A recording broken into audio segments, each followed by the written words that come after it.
Is it a bird? Is it a plane? No, it's superhero woman. Da-da-da. Today, we're here with an exciting special episode on superhero tropes. This episode was suggested in our suggestions form by TBSkyen. Hey! Do you know TBSkyen? I feel like you might know TBSkyen. Yeah, I see them around. They're great. They asked the question, why do superheroes wear their underwear on the outside? That's a good question. We're going to find out the answer to that, and maybe a few other questions, on this special episode of Next Slide Please, Superhero Tropes Edition. I'm just blown away, Jen. Yeah. I'm loving Super Jen. I did ask you if you had props and you said no, and I was including Didn't wanna give costumes the as game props. away. But I don't know who this Jen is. I am Superhero Woman. Thank you very much. Superhero woman. on the topic of underwear on the outside of the body, I'm wondering if it makes you slightly more wedgie resistant. Well, we'll find out. We will find out in a second. But first, one of the tropes of superheroes is secret identities. Yeah. Because I may be superhero woman, but if I take off the mask, fast change. I'm secretly Jen. Oh my god, it's Jen! I would never have recognised you. It's Jen all along. me. I'm superhero woman.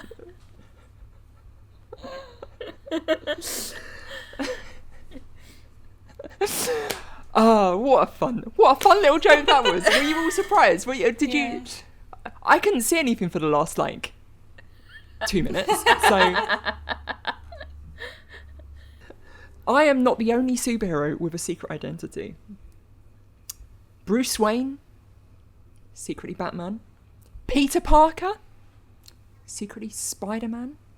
And Clark Kent, you'll never know this, mild-mannered reporter Clark Kent is secretly Superman. Believe it or not. In universe, there are many, many, many reasons why a superhero might have a secret identity. Spider-Man hides because he doesn't want his family to be hurt. Batman hides because he doesn't want to be done in by the police. Batman. But why do every single superhero have a secret identity? Not Iron Man. Protect their Why do you family. He think loves that? showing off. Iron Man loves to show off. Because they're ashamed Believe it of or their not, dastardly activities. Iron Man did used to have a secret identity until Oh. relatively recently. Oh, I didn't know that. Yeah, when Iron Man was first out, he had that was a secret identity. Hey, interesting.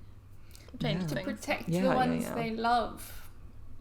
Yeah, to stop the villains going after the people that they have real world relationships with, right? Yeah, that's one of the in-universe explanations. I don't know if that quite pans out because obviously, Spider-Man, for example, frequently putting his family and friends in danger without any understanding of why they're in danger. Right. How anyway, often doesn't does it? Yeah. Aunt May get blown up and not realise why she's getting blown Yeah, up? it clearly doesn't because work, the- and they the don't villain is have found out. no ability to protect themselves because they don't know what's going on. Exactly. Well, people think that the first ever superhero with a secret identity was the Scarlet Pimpernel, who was created by Baroness Emma Orczy. First appearing in a play of the same name, The Scarlet Pimpernel, in 1903. Before you get excited by the fact that the first superhero with a secret identity was created by a woman, you're going to hate this character so much. I love it. The Scarlet Pimpernel was set in the French Revolution, and the character was a chivalrous Englishman who would go around saving... I know, right? She was a woman, but she was a baroness. Oh yeah, she was a baroness. He would go around saving aristocrats from the guillotine. His secret identity was a foppish rich guy called Sir Percy Blakeney, but he was secretly a skilled sword fighter. And he would become the Scarlet Pimpernel to hide from the authorities who were killing all of these aristocrats. It's so bad, isn't it? The first secret identity superhero That's was the a first superhero. bloody landed gentry. Yeah. Perfectly in line with Batman. Yeah. Nothing's changed. So I guess like Zorro is kind of in line with that as well, right? Yeah. So Zorro essentially came from the Scarlet Pimpernel. The Right. popularity of this concept of this secret identity person was copied by Zorro and also pre-superhero comics like The Phantom. I don't know if you've ever heard of that. That's like a pre-superhero comic where a guy was masked up and he didn't like fight crime like Superman or Batman, but he was like a detective almost. Mm. This was then copied over into the first superhero comics like Batman and Superman, and it's kind of just stuck around as a general sort of trope of the superhero genre. It is a bit stupid, but I am drawn to this quote by Stan Lee. What I like about the costume is that anybody reading Spider-Man in any part of the world can imagine that they themselves are under that costume. Yeah. And that's a good thing. Yeah, and that's exactly what people do specifically with Spider-Man more than any other, right? Like there's so many different iterations of Spider-Man and like so many different like characters that become Spider-Man specifically, like yeah.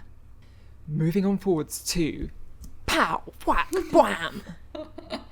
The question that was asked by TBSkyen, right, was superhero costumes being a staple of the genre, bright and flashy and often with underwear on the outside. Yeah.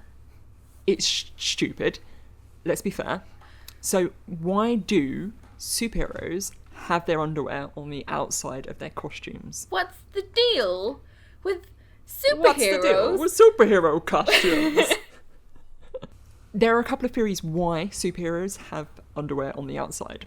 Okay, the first one is that it's a printing thing, which scans because there are other printing things that have decided enormously important comic book stuff. Like the Hulk being green. Yeah, like the Hulk being green is a printing issue as opposed to they wanted the Hulk to be green. Yeah.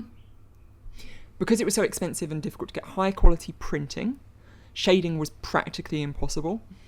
By having a colourful costume with lots of contrasting colours, that meant that the character popped onto the page and you didn't notice, and then you would put the underwear on the outside as well to give the character shape and structure without having to use that shading. That makes sense. So it would just be one big block. Because they'd look a bit weird if it was just like the whole like silhouette of the body with nothing breaking it up. Like, yeah. Exactly. It is still a strange decision. Even with that explanation, it's a strange decision. Have a belt or something. The other theory is that because some of the inspiration of the original superheroes was from circus strongmen, to a 1920s kid, someone wearing a unitard with pants on the outside would evoke the feelings of the big strong dude who crushed a can at the circus that they saw over the summer. Right. So those circus strongmen would wear essentially what superhero costumes are. They're like a unitard and pants on the outside, and that's what the circus strongmen would wear. Right. Huh. I thought of them as like related to like wrestling. It's kind of the same thing, isn't it? Like luchadors and other traditional wrestling types as well. But I wasn't sure which came first, like superheroes or those kind of like wrestling kind of. I don't know the answer to that one. I know that circus strongmen definitely came before superheroes because circus strongmen have been a thing for hundreds and hundreds of years, and superheroes started with Superman in the 1920s. These costumes look a bit weird to modern audiences, but to a 1920s kid, actually, that might have been a completely normal thing for their superhero to be wearing what looks very stupid to us. Next trope. As Edna Mode once said, no capes! There she is. But why do you think that superheroes have capes? I'm wearing a fetching cape myself. So my understanding of it was that it's from like an idea of like westerns and like cowboys, and that like you've got these like hero cowboys wearing like capes and ponchos and stuff like that. That was my that's what I'd heard. I think any idea, Rach? because when they're flying, you have it fluttering out behind them. It looks like they're going really fast, like a flag. So that is one of the reasons that people say that superheroes have capes, because comics are a static medium. You need a way to show that these characters are moving, and by having a cape, you can then use that cape as like an indicator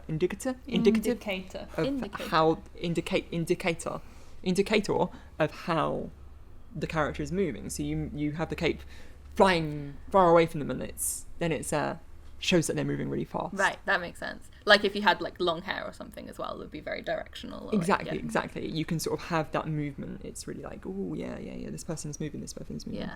There's also the theory that it comes back to circuses again, because acrobats would often come out onto the stage, onto the big tent, wearing a cloak, a cape, and then they would take their cape off to do their tricks. Right. Zorro, as mentioned earlier, comes back to inspire much of the superhero genre as well, and he wears a cape. Right. So there's lots of like things, this melting pot of various different ideas and practicalities and histories of inspirations that really meld into this sort of superhero trope of the costume, the cape, the underwear, etc., etc., etc. The final trope that I want to talk to you about today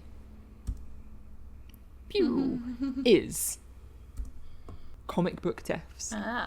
Never permanent. Never permanent. In fact, Wikipedia has its own page specifically for this trope. This idea that no superhero is ever truly dead. In fact, no comic book character is ever truly dead. It is a running joke within superhero comic books that no character is dead except for Uncle Ben from Spider-Man, Jason Todd from Batman, and Bucky Barnes from Captain America. Except it then turned out that Bucky Barnes wasn't actually dead, and he was the Winter Soldier. And also Jason Todd wasn't actually dead, he was the Red Hood. That means the only of the three always dead characters that is actually still dead is Uncle Ben. Until there's a story where they're like, well, actually Uncle Ben's not dead, he was actually a spy, and he's actually your enemy now, and Spider-Man has to fight him because he was actually like kidnapped by, he was like trained to be secret evil spy, just like Winter Soldier basically, and like he has to fight him. Yeah. Well, the Sony leaks, there were some Sony leaks from, I don't know, 7 or 8 years ago now, where basically all of the Sony emails were just completely leaked, and there were genuine plans for Aunt May to have a solo spy film. That's so much. It's too much. It's far too much. It wouldn't have been very good. Just like, why? Can we not just value old women, please, instead? Can we just value old women for being, human beings? Why do superheroes never truly die? Because no one person really owns the canon of the story. Like it gets retold over and over again, just like your video on Greek myths and stuff, right? Like it's retold by so many people that everyone wants to do their own version of it. So they just resurrect the greats, the beloveds, and write their own story in their own canon. I heard that it's kind of an acknowledged fact amongst people who write comics that everybody who writes comics is fan fiction for previous iterations of the comics. Like everybody who writes them now grew up reading them, and they grew up reading the same characters that they're writing for. So it's Well, that those are some of the reasons. Other reasons could be just story reasons, like they killed them off for a story beat and then did time travel and stuff to get them back. Or it could be a different continuity, like you said, someone just writing their own version of the story. Copyright apparently is one of the reasons, because if you stop using a character, they fall out of copyright. I'd have thought that was too long a time, but maybe with like the ones that stayed for like a long time, like Jason Todd, maybe that was a concern. And also just fan outcry, because nerds are whiny little crybabies, and I hate them. Give me back my beloved superhero. Obviously, characters coming back from the dead makes character deaths less meaningful. And so when a character dies, you tend not to care. especially when death gets used as a marketing ploy, like the death of Superman in 1993, when he came back at the end of the story, or the death of Captain America in 2007, when he came back then, 2 years later, came back and was completely alive. These were stories that were sort of promoted very heavily, that these characters, are iconic characters, are going to die and they're never coming back. Yeah. And then, of course, shortly after they die, they come back again. When did Captain America, I thought he kind of died, or he was resurrected in a different way, because at some point he just became like an anti-communist mouthpiece and it was really embarrassing, and so they had to retcon. He was just like an embarrassing, like, red baiting character fighting Russians and spies, and so they got embarrassed about it and retconned it so that the character that had been running around doing all of that stuff, first they just did it so that, like, he never existed, and actually Captain America went into the ice after the 30s, so none of that stuff happened, and then they resurrected him, they brought him back, and he was the man out of time, and so they just, like, retconned the whole thing. But then they kind of they kind of, like, cleverly retconned it so that they had it so that there was a Captain America who was running around doing all that red baiting stuff, but he was actually not the real Captain America. He was a bad Captain America who, like, the real Captain America has to fight and prove that America is, good and better and stuff. When he died in 2007, the way they brought him back was he didn't actually die. When he got shot, he got teleported into the past, and then he had to live for 2 years in the past, and then managed to get. So stupid. It's so stupid. Comic books are weird. I feel like the deaths and stuff, they can make them impactful when it's at the end of, like, an arc, and that's one continuity, and it's a separate continuity to another one, because you just don't think of it as, like, the same story. You're like, it's a different story, and in this story he dies and he doesn't come back because that story is over now, and then you just read another story about the same character, like, in different continuity, and so, like, it can still feel meaningful because it's, like, that's its own thing. Sadly, Superman isn't the only thing that has died, as this is the end of this special superhero episode of Next Slide. No, but I was having so much fun, Jen. I know. Do you have any other weird comic book tropes that you think are obscure and fun? Why not post them in the comments down below? That's